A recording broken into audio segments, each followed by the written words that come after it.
Hi everybody, so I'm back home. I came back last Sunday, and Saturday I saw the Aquaman the Last Kingdom. My mom's doing better, and she's just staying home. She has a thing that helps her, but it's too personal. But anyways, she's doing better, and as you can see, I'm back home. But here's my review on Aquaman the Last Kingdom. Now, I heard a lot of people didn't like this movie, but I can't think of anything I didn't like. I liked it fine. I thought the baby was really cute. This won't be a spoiler review. No spoilers for this. Okay, so I really liked this movie. Well, I wouldn't say I really liked it. I really thought it was okay. I liked the parts where Aquaman saves his brother and teams up and they go around different worlds. I like these different areas with all the creatures and underwater life. Amber Heard isn't in it a lot. Like, she's in the beginning and then later she's in another scene. Black Manta was pretty cool. Black Manta has a new suit that tries to look more like the comics. I actually didn't mind. Like, normally I like things to look like the comics, but I actually didn't mind the other design. I thought it looked really cinematic and still faithful, but in its own way. But I do like that they try to make this like the comics. Black Manta still wants revenge because he killed his father. He's gonna kill everybody.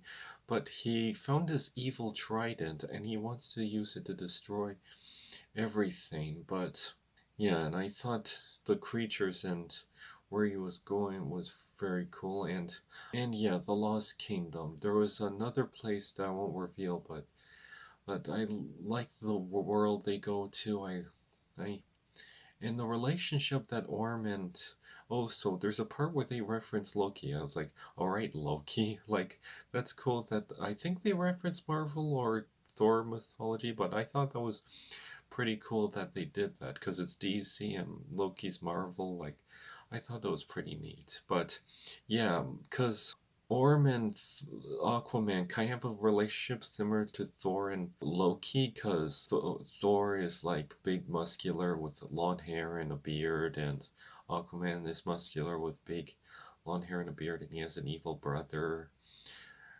there. But I'm trying to think of what's the difference between Ocean Master or Orm and Loki, because the only thing I can think of is that Orm and Aquaman are still brothers, but they're just half brothers, like same mom, different dads. Same mom, different dads. So what? We're blood. But Loki was adopted, like he was originally a frost giant and he was raised as an Asgardian, but I think the difference is that if Loki runs Asgard, he would do a terrible job, but Ocean Master is very passionate about Atlantis, and the only terrible job he would do is that he would try to destroy the surface world. Like, that is the only thing I can think of. Oh, so I would say Loki is more crazy evil, while Ocean Master is more stoic evil. So that's what I can think of. And also, there's another thing I should point out. This is officially the last DC Extended Universe movie before we get new ones like Superman Legacy. I'm very excited for Superman Legacy. I'm a big fan of James Gunn's work. I did like Henry Cavill in the Snyder Cut of Justice League, and I would like to see a proper conclusion to that version, but let's face it, like, I don't want to be mad at James Gunn. I know there's a lot of hardcore Snyder Cut fans that are mad at James Gunn, but I don't think it's James Gunn's fault, because think about it. I said this before in other videos, but a lot of the DC Extended Universe movies are bombing, like this one's bombing and this bombing, and it already began very polarizing, and even though James Gunn's Suicide Squad and Guardians of the Galaxy Volume 3 had a little bit of polarizing. It was more well-liked. So I feel like this one's more well-liked. And I like how James Gunn in his version of the Suicide Squad tried to be very comic book accurate. And I like that he makes lesser-known heroes awesome. But before the DC Extended Universe take on lesser known heroes, we're like, huh? And I like that in Superman Legacy, we're gonna see like other DC characters interacting. Like some are even from a comic line called The Authority, which is pretty interesting. And I like that other characters like Mr. Terrific and Metamorpho are gonna appear. So, and Hawkgirl. I remember Hawkgirl from the old Justice League cartoon I watched as a kid. And Guy Gardner is gonna be Green Lantern. And is played by Nathan Fillion. I wanted Nathan Fillion to play Hal Jordan because I thought he really looks like Hal Jordan, but I can picture him having the attitude and personality for Guy Gardner. But we'll have to see. I do like the new guy they cast. He looks pretty interesting. But yeah, it's too bad all those other scenes are not going anywhere. Like Jesse Eisenberg as Lex. Oh, and I should mention, I think I mentioned this before in other videos, but I really didn't like Jesse Eisenberg as Lex Luthor. I have nothing against Jesse Eisenberg. I like him very nice. He's a nice guy. I just didn't like his take on Lex Luthor. Like, even if he tries to act faithful to the comics, like wears a suit, have a bald head, that nerdy high voice doesn't match. And he just never acted like Lex Luthor from the comics.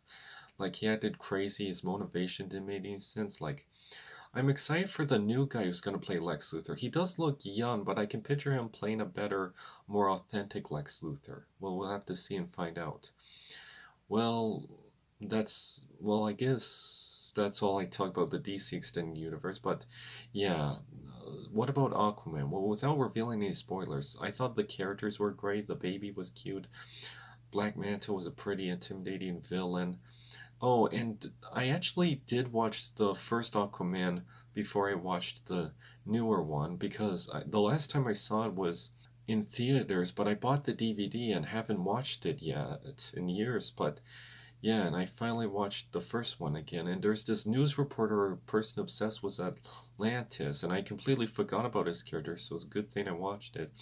And here he helps Black Manta, but there is a right thing they do at the end. Yeah, I thought he was a pretty nice character. And Dad Thomas Curry, the guy who played Boba Fett, was a nice father and grandfather. I thought he was really good.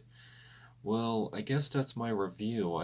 There's a lot of stuff I want to say without revealing any spoilers, but anyway, that's my review for Aquaman and the Lost Kingdom. I'll do my spoiler review next, and see you next time.